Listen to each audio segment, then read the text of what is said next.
Və sonra buyurur ki, وَقَالُوا بِخِلَافَتِهِمْ Həmçinin əhl-i sünnə, hədis imamları, onların, sahabələrin, təbii ki, burada Raşid xəlifələr nəzərdə tutulur məhz burada. Çünki sahabələrdən xəlifə olanlar onlar olublar.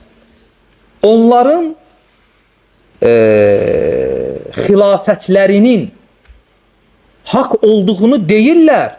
لِقَوْلِ azza və cəl Uca Allahın bu ayəsinə əsasən. Yəni, sanki burada İmam Rahiməhullah elə bil ki, başqa bir mövzuya keçir. Müəllif əvvəl, birinci, deməli, xilafət mövzusundan danışdı. Keçən dərsdə götürdük ki, Peyğəmbər sallallahu aleyhi və səlləmdən sonra xəlifə kimdir? Abu Bakır, sonra Ömər, sonra Osman, sonra Əli. Bunu geniş şərh elədik. Və sonra keçdi hansı mövzuya? Sahabələrin fəziləti mövzusuna. Ondan sonra yenə də qayıdır xilafət mövzusuna. Lakin nə formada? Deyir ki, əhl-i sünnə, hədis imamları, sahabələrin, Raşid xəlifələrin, xilafətlərinin haqq olduğunu deyirlər Uca Allahın bu ayələrinə əsasən. Və 2 dənə ayə zikr edəcək. Görün, eşidən necə heyran qalacaq. Yəni, təsəvvür edin, sələfi biri, sünni biri, əhl-i sünnədən biri Abu Bakır, Ömərin, Osmanın xilafətinin haqq olduğuna Qurandan dəlil gətirir. Mən sual verirəm. Qurandan dəlil gətirə bilərsiniz? Buyur. Peyğəmbərlər, ittiqlər, şəhidlər. Yox. Yəni, açıq aydın dəlil, açıq aydın. İndi oxuyacaq, görəcək, müəllif o ayələrdən necə istinbat edir. Subhanallah. Deməli, müəllif Rahiməhullahın qeyd elədiyi birinci ayə hansıdır? Və söhbət xilafətdən gedir. Yəni də qeyd edirəm. Fəzilətdən gedmir. Baxmayaraq ki, burada həmçinin onların fəzilətlərinə də dəlil var. Əgər aydın məsələdir, əgər Quranda onların xilafətinə dəlil varsa xilafətin haqq olduğuna, bu o deməkdir ki, deməli onlar, yəni Abu Bakır, Peyğəmbər sallallahu aleyhi və səlləmdən sonra Ömər, sonra Osman, deməli bu xilafətə layiqdirlər. Elə bu da fəzilət kimi bunu da dəlil gətirmək olar. Təsəvvür et ki, bir insan deyirsən ki, bu adam Peyğəmbər sallallahu aleyhi və səlləmdən sonra xilafətə layiq olandır. Bundan böyük fəzilət var. Yəni, bu adam Muhammed sallallahu aleyhi və səlləmdən sonra bu ümmətin imamıdır. Ümmətin birinci imamı kimdir? Abu Bakır, sonra Ömər, sonra Osman və bu cür. Deməli, müəllif Rahiməhullahın gətirdiyi birinci dəlil hansıdır? Ən-Nur surəsi 55-ci ayə. Uca Allah buyurur ki, وَعَدَ الَّذ۪ينَ آمَنُوا مِنْكُمْ وَعَمِلُوا الصَّالِحَاتِ Allah sizlərdən iman edib, salih işlər görənlərə vəd edib. Və müəllif ayəni burada saxlayır. Ayə uzundur, ayəni burada saxlayır. Və sonra qeyd edir. Buyurur ki, فَخَاتَبَ بِقَوْلِهِ مِنْكُمْ مَنْ نَزَلَتِ الْآيَةِ وَهُوَ مَعَ النَّبِي عَلَى دِينِهِ فَقَالَ بَعْدَ ذَلِكِ İmam Rahimullah deyir ki, fikir verin deyir ayə. Deməli, baxın, ayədə bir vəd var. وَعَدَ اللّٰهُ الَّذ۪ينَ آمَنُوا مِنْكُمْ Minkum nədir?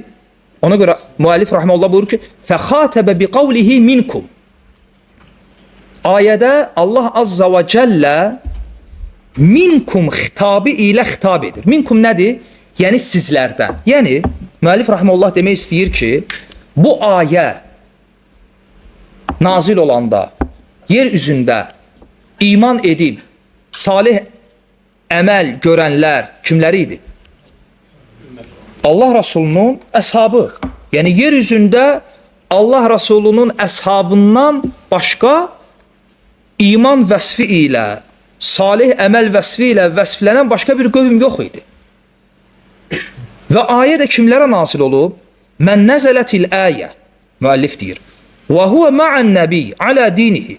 Peyğəmbər sallallahu aleyhi və səlləm ilə birlikdə olan, onun dini üzərində olan kəslərə nazil olub bu ayə minkum xitabı ilə, sizlərdən.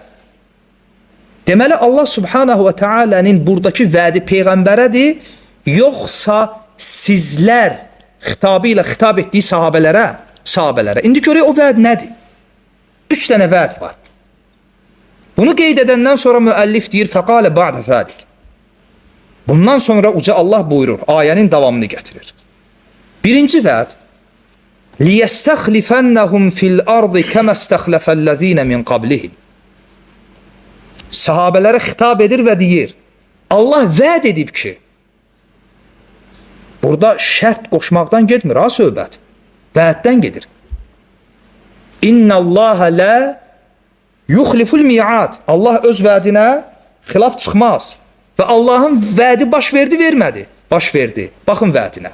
3 vəd. Birincisi, Allah vəd edib ki, sizləri, ey sahabələr, sizləri, liyəstəxlifənnəhum fil ardı kəməstəxləfəlləzinə min qablihim. Sizlərdən əvvəlkiləri yer üzünün xəlifələri etdiyi kimi sizlər də yer üzünün xəlifələri edəcək. Bu ayə sahabələrə nazil olur. Yəni biri deyə bilməz ki, burada ola bilməzmi ki, bəlkə Əməvi xilafətindən gedir söhbət, Abbasilərdən gedir, Osmanlılardan gedir, hansısa bir xilafətdən gedir, yox. Müəllif bu iradı dəf etmək üçün ona görə ayəni yarı kəsir, özü bir qeyd qoyur, onu dedik. Fəxatəbə bi qavlihi minkum. Allah subhanahu və teala bu ayənin özlərinə nazil olduğu, Peyğəmbərin dini üzərində olan, Peyğəmbər ilə birgə olan kəslərə sizlərdən deyə xitab edir. Yəni bu vəd kimlərədir? Allah Rasulunun əshabına. Birinci vəd hansıdır? Sizlərdən əvvəlkiləri yer üzünün xəlifələri etdiyi kimi sizi də yer üzünün xəlifələri edəcək. İkinci vəd. وَلِيُمَكِّنَنَّ لَهُمْ دِينَهُمُ الَّذِي ارْتَضَى لَهُمْ. Onlar üçün, sizlər üçün razı qaldığı, seçdiyi bu dini, İslamı, necə ki son nazil olan ayələrdən birisi hansıdır? وَرَضِيتُ لَكُمُ الْإِسْلَامَ دِينَ. Və sizin üçün din olaraq İslamdan razı qaldım, İslamı seçdim. Uca Allah bu ayədə buyurur ki وَلِيُمَكِّنَنَّ لَهُمْ دِينَهُمُ الَّذِي ارْتَضَى لَهُمْ. Və onlar üçün razı qaldığı, seçib bəyəndiyi dini onlar üçün nə edəcək? Möhkəmləndirəcək. Bu ikinci vəd. Və üçüncü vəd وَلِيُبَدِّلَنَّهُمْ مِنْ بَعْدِ خَوْفِهِمْ əmnə. Və onların qorxularını əmin amanlıq ilə əvəzləndirəcək. 3 dənə vəd. Təbii ki bu ayələr nazil olanda bu 3 şeyin 3'ü də yox idi. Yəni sahabələr yer üzündə xəlifə deyildi. Çünki bunlar olsaydı bu vədin mənası yoxdur. Çünki vəd nə zaman vəd olur? Bir şey ki yoxdur, sən vəd edirsən ki olacaq. Bu 3 şeyin 3'ü də yox idi. Sahabələr Allah Resulü Aleyhisselatü Vesselam'ın zamanında yer üzünün xəlifələri idilər? Yox.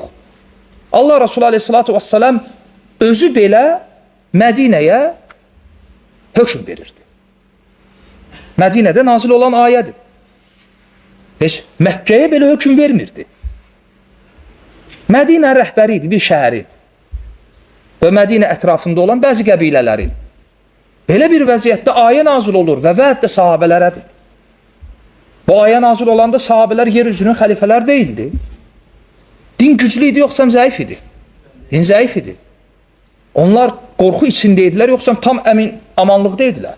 Qorxu yəni döyüş ardınca döyüş, döyüş ardınca döyüş. Yəni nə Məkkədə o bizim bir sözümüz var deyil, bir gün görmədilər, nə də ki Mədinədə. 10 il ərzində yəni nəfəs almaq olmadı, dincəlmək olmadı, istirahətə çəkilmək olmadı. Döyüş dalınca döyüş. Və uca Allah belə bir vəziyyətdə azdılar, zəifdilər. Əminamanlıq yox, qorxu içində, Mədinəni idarə edirlər bir şəhərin və belə bir vəziyyətdə sahabələrə xitab edir ki, Sizdən əvvəlkiləri yer üzünün xəlifələri etdiyi kimi sizi də yer üzünün xəlifələri edəcək. Sizin üçün seçib razı qaldığı o dini sizin üçün gücləndirəcək və sizi qorxularınızdan çıxarıb tam sizi əmin amanlığa, rahatlığa qovuşduracaq. İndi sual verirəm. Allah Subhanahu və Teala'nın bu üç vədi Peyğəmbər sallallahu aleyhi və səlləmin vəfatından sonra Abu Bakır, Ömər, Osmanın xilafətində bu üç vədin üçü də baş verdi, vermədi. Allah Subhanahu və Teala onları yer üzünün xəlifələri etmədi. Gör, nə qədər ərazilər, nə boyda coğrafiya onlara tabi oldu. Onlar qorxularından əmin oldular ya yox. Din izzətləndi ya yox. Müəllif rahimehullah buyurur ki, فَمَكَّنَ اللّٰهُ بِأَبِي بَكِرَ السِّدِّقِ وَعُمَرْ وَعُثْمَانِ الدِّينِ Allah Azza və Cəllə Abu Bakırla, Ömərlə və Osmanla öz dinini qüvvətləndirdi. Qur'anı qorudu, sünnəni qorudu. Yəni din Abu Bakır və Ömərin zamanında izzətli olduğu kimi heç vaxt izzətli olmuyor.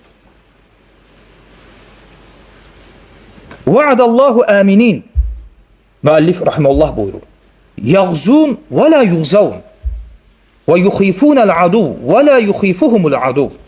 Onlar Allahın vədinin bir təcəllisi olaraq tam arxayınçılıq, əmin amanlıq içərisində düşmənlərin deyil, onların düşmən üzərinə hücum çəkəcəkləri və düşmənlərin yox, məhz onların düşmənlərin qəlblərinə qorxu salacaqları bir hala gəldilər.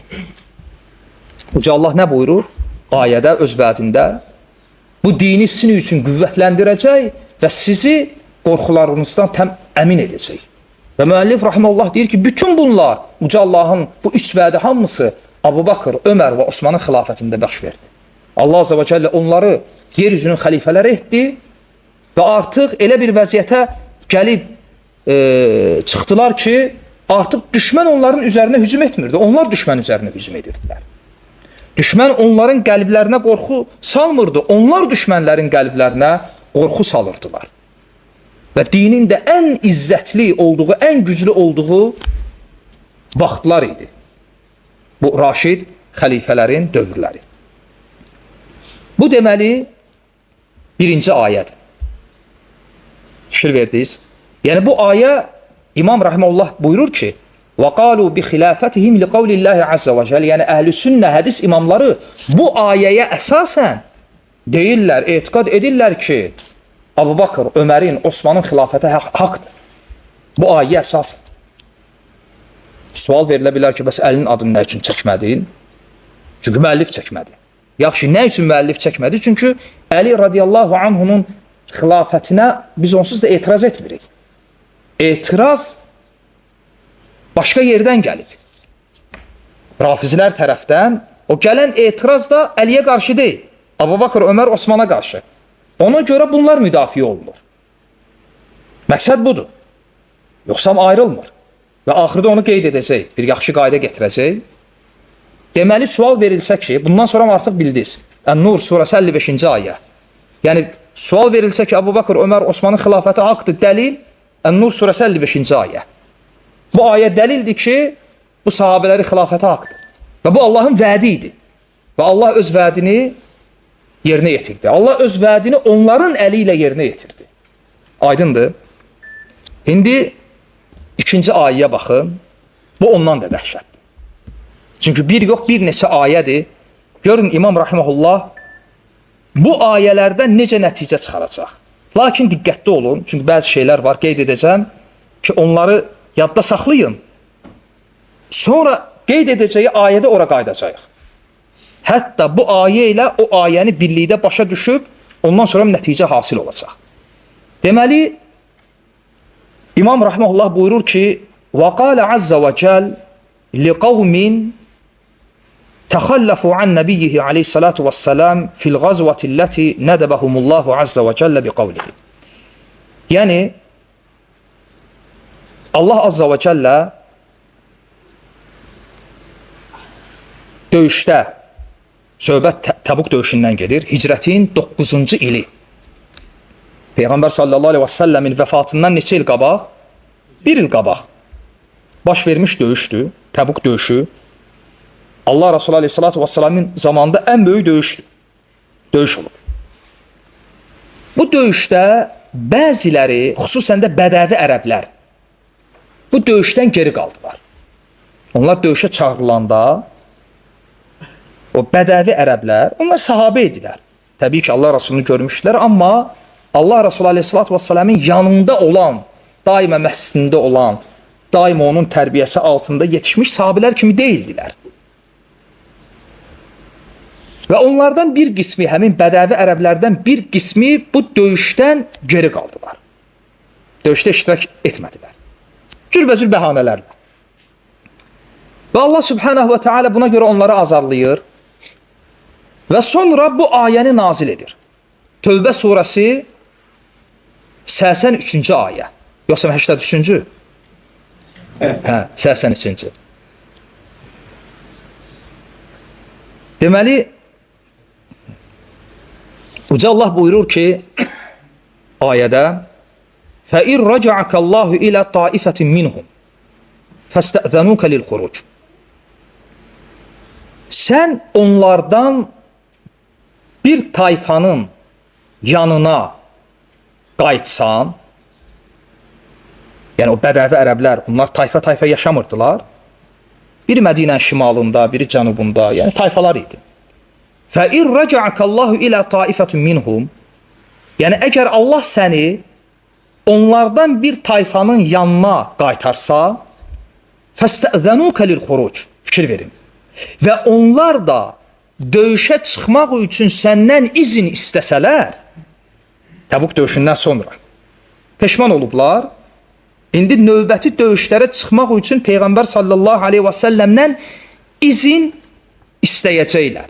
Yəni fikir verin, hələm izin istəməyiblər. Allah azza və cəllə qabaqcadan xəbər verir. Tövbə surəsi 83-cü ayədə ki, Allah səni onlardan bir tayfanın yanına göndərsə, فَاسْتَأْذَنُوكَ لِلْخُرُوجِ ayədir. Və onlar səndən döyüşə çıxmaq üçün izin istədikdə فَقُلْ Ey Peyğəmbər, onlara de. Deməli, bu kimin əmridir? Bu Peyğəmbər sallallahu aleyhi və səlləmin ixtiyarı deyil, seçimi deyil.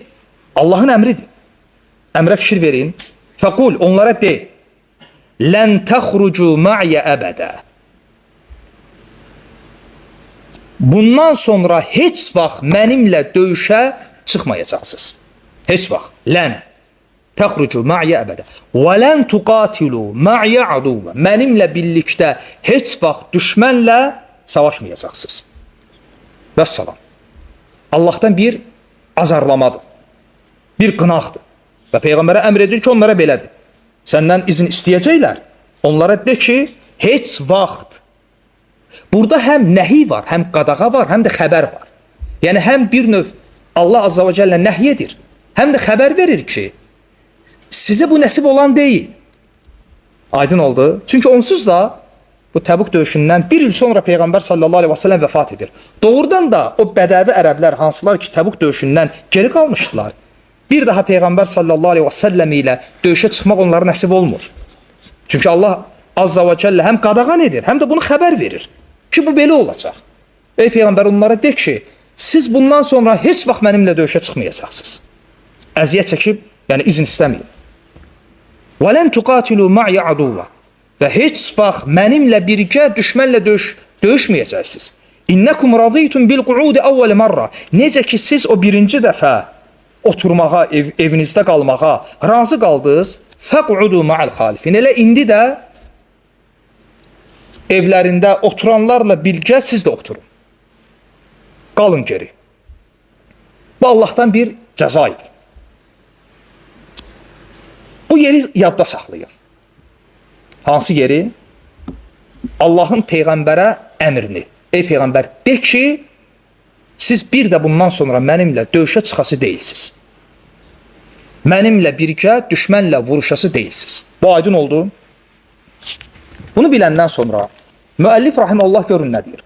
Fələmmə ləqavun nəbi O zaman ki, Peyğəmbər doğrudan da Allah azza və cəllənin dediyi kimi həmin tayfalardan bəziləri ilə görüşdü. Yəsəlunəhul iznə fil xuruc lil qazv. Onlar gəlib Peyğəmbər sallallahu aleyhi və səlləmdən döyüşə çıxmaq üçün izin istədilər. Fələm yəzən ləhum. Allah Rasulü da onlara izin verdi, vermədi? Vermədi. Niyə? Çünki Allah əmr etmişdi ki, izin vermə. Həm də xəbər vermişdi ki, daha bir də Peyğəmbərlə birgə çıxan deyilsiniz. Və belə də oldu. Çıxa bilmədilər. Müəllif rahimehullah buyurur ki, Ənzəlallahu azza və cəllə, sonra Allah azza və cəllə bu ayəni nazil etdi. El-Fəth surəsi 15-ci ayə və 16-cı ayə. Bununla inşallah dərs tamamlanır, diqqətli olun. 15-ci ayədə Allah azza və cəllə buyurur ki, Səyəqulul muxalləfunə izən talaqtum ilə məğanimə litəxuzuhə zərunə nəttəbi'kum. O döyüşdən geri qalanlar, siz qənimət mallarını götürməyə gedəndə, yəni nə üçün qənimət mallarını götürməyə getmək? Yəni döyüşdən sonra. Çünki ordu qənimət malını nə vaxt götürməyə gedir? Döyüşdən sonra. Hə, yəni döyüş qutarandan sonra o döyüşdən geri qalanlar deyəcəklər ki, zərunə nəttəbi'kum. Qoyun biz də sizə tabi olaq. Qoyun biz də sizin İzninizlə gedək. Sizə tabi olaq, sizin ardınızca gələk. Fikir verin ayəyə. Yuridunə ən yubəddilu kəlamallah. Onlar Allahın sözünü dəyişmək istəyirlər. Yəni Allahın sözünü, yəni Quranı, yoxsa vədini. Fikir verin. Onlar Allahın sözünü dəyişmək istəyirlər. Yəni Allah artıq deyib sözünü. Siz bir də Peyğəmbər ilə döyüşə çıxan deyilsiniz. Ayənin davamına bax. Qul. Yenə də əmr edir, etmir. Ey Peyğəmbər onlara de. Lən təttəbi'unə. Siz heç vaxt bizə qoşulmayacaqsınız bundan sonra. Kəzəlikum qalallahu min qabil. Allah bunu sizin üçün əvvəldən elə belə deyib. Artıq bu Allahın vədidir. Bu El-Fəth surəsi 15-ci ayədir. Bəs Allah azza və cəllə onlar üçün çıxış yeri qoyub, qoymuyor. Qoyub. Və bu da Allahın rəhmətindəndir. Allah azza və cəllə onlara rəhm edir. İndi Allahın rəhmətinin təcəssümünə baxın. 16-cı ayə. Qul lil muxalləfinə minəl ə'rab. Bədəvilərdən döyüşdən geri qalanlara de. Döyüşdən geri qalan bədəvilərə de. De ki, Sətud'avna ilə qavmin uli bə'sin şədid. Siz güclü bir ordu ilə döyüşə çağırılacaqsınız. Nə vaxt? Allah Rasulunun zamanında yoxsa Peyğəmbər sallallahu aleyhi və səlləmdən sonra? Niyə? Niyə Allah Rasulunun zamanında yox? Çünki artıq Allahın vədi var.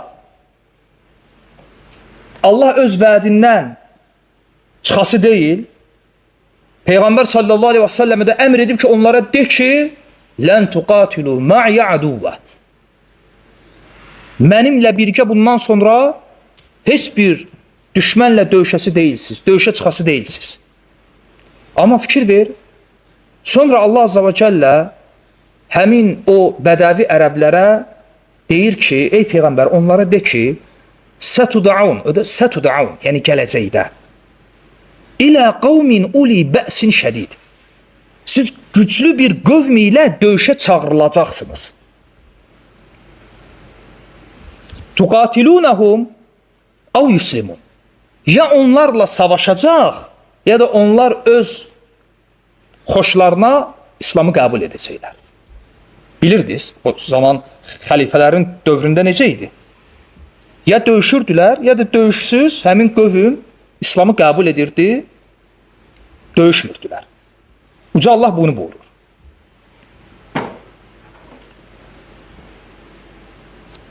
İndi bu ayəni yarımçıq saxlayıram, ayə tamamlanmayıb. Bələm dəhşət qabaqdadır. Sadəcə olaraq müəllifin sözünü qeyd etmək istəyirəm. Müəllif rahimehullah nə buyurur? Buyurur ki, وَالَّذ۪ينَ كَانُوا فِي عَهْدِ رَسُولِ اللّٰهِ اَحْيَانًا خُوتِبُوا بِذَٰلِكَ لَمَّا تَخَلَّفُوا عَنْهُ. Yəni Peyğəmbər sallallahu aleyhi və səlləmin zamanında onlar sağ idi, həmin o bədəvi ərəblər. Onlar döyüşdən geri qaldıqda Allah Azza və Cəllə onları bu cür azarladı. Hə? Və bəqiyə minhum fi xilafəti Əbi Bakr və Umar və Osman. Və onlar, həmin o döyüşdən geri qalan bədəvi ərəblər, məhz Əbu Bakrın, Ömərin, Osmanın xilafəti dönəmində sağ idilər. Və Allah Subhanahu və Teala da ayədə buyurur ki, siz güclü bir qövmlə döyüşə çağırılacaqsınız. Bu Allah Rasul tərəfindən olmuyor. Məlumdur. Deməli bu Əbu Bakır, Ömər, Osman radiyallahu anhunun xilafəti dönəmində baş verib. Doğrudan da belə oldu. Fars imperiyası, Rum imperiyası ilə savaşlar, hamısı və s. döyüşlər. Nə vaxt baş verdi? Əbu Bakır, Ömər, Osmanın xilafəti dönəmində. Doğrudan da o döyüşlərdə Allah Azza və Cəllənin dediyi kimi tuqatilunhum ev yuslimun. Ya döyüşdülər, ya da ki bəzi döyüşlər baş vermədi, özləri öz xoşlarına İslamı qəbul etdilər. Elə də elə deyil. İndi qaydırıq ayəyə. Əl-Fəth surəsi 16-cı ayə. Ayənin davamına fikir verin. فَاِنْ تُطِيعُوا يُؤْتِكُمُ اللّٰهُ اَجْرًا حَسَنًا. Əgər itayət etsəniz, döyüşə çağırılanda, Allah Azza və Cəllə sizin üçün gözəl bir mükafat hazırlayır. فَاِنْ تُطِيعُوا يُؤْتِكُمُ اللّٰهُ اَجْرًا حَسَنًا. Siz döyüşə çağırıldıqda, bu çağırışa cavab versəniz, Əbu Bakır, Ömər, Osmanın xilafətində, onlara tabi olsanız, Allah Azza və Cəllə sizin üçün gözəl bir mükafat hazırlayır. وَاِنْ تَتَوَلَّوْا كَمَا تَوَلَّيْتُمْ مِنْ قَبْلِ يُعَذِّبْكُمْ عَذَابًا أَلِيمًا. Elə birinci dəfə geri qaldığınız kimi, bu dəfə də geri qalsaz, Allah Subhanahu və Teala sizi şiddətli əzab ilə əzablandıracaq. Aydın oldu. Və İmam Rahimullah buyurur ki, فَأَوْجَبَ لَهُمْ بِتَاعَتِهِمْ. Ayədə Allah Subhanahu və Teala onlara, Əbu Bakra, Ömərə, Osmana tabi olmağı əmr edir, etmir. İyyahumul əcr. Və bununla onlara əcr mükafat vəd edir, etmir. Və bitərki taatihim əl-əzab əl-əlim. Və onlara itayət etməyəcəkləri təqdirdə onları əzab ilə hədəliyir ya yox. Hə? İmam Rahimullah sonra buyurur ki, İzənən minəllah bi xilafətihim. Bütün bunlar Allah Azza və Cəllə tərəfindən onların fəzilətlərinin yox, fəzilət öz yerində. Onların xilafətlərinin bir müjdəçisidir. Bu ayə. Və lə cəalə fi qulubina ğillən li əhədin minhum. Allah qəlbimizdə onlardan heç kəsə qarşı kin, qəzəb saxlamasın. Və sonra müəllif rahimehullah axırda bir gözəl qayda zikr edir və bununla da bu mövzunu tamamlayır. Buyurur ki, فَإِذَا ثَبَتَ خِلَافَةُ وَاحِدٍ مِنْهُمْ اُنْتُظِمَ مِنْهَا خِلَافَةُ الْأَرْبَعَ. Əgər onlardan birinin xilafəti sabit olsa, onun ardınca dördünün də xilafəti öz yerini tapacaq. Yəni əslində sənə təkcə Əbu Bakrın xilafətini isbat eləmək kifayət edir. Yəni Əbu Bakr radiyallahu anhunun və onlardan birinin xilafətini isbat etsən, artıq dördü istər-istəməz ard-arda gələcək. Çünki Əbu Bakrın xilafətinin haqq olduğunu desən, Öməri kim təyin edib? Osman necə xəlifə seçildi? Kimin təyin etdiyi şura ilə? Vəssalam, bir-birinə bağlıdır. Birinin xilafəti sabit oldu mu, hamısının xilafəti ard-arda öz yerini tutacaq. Aydın oldu? Barakallahu fikum. Və sallallahu ala Muhammed və ala alihi və sahbihi və səlləm.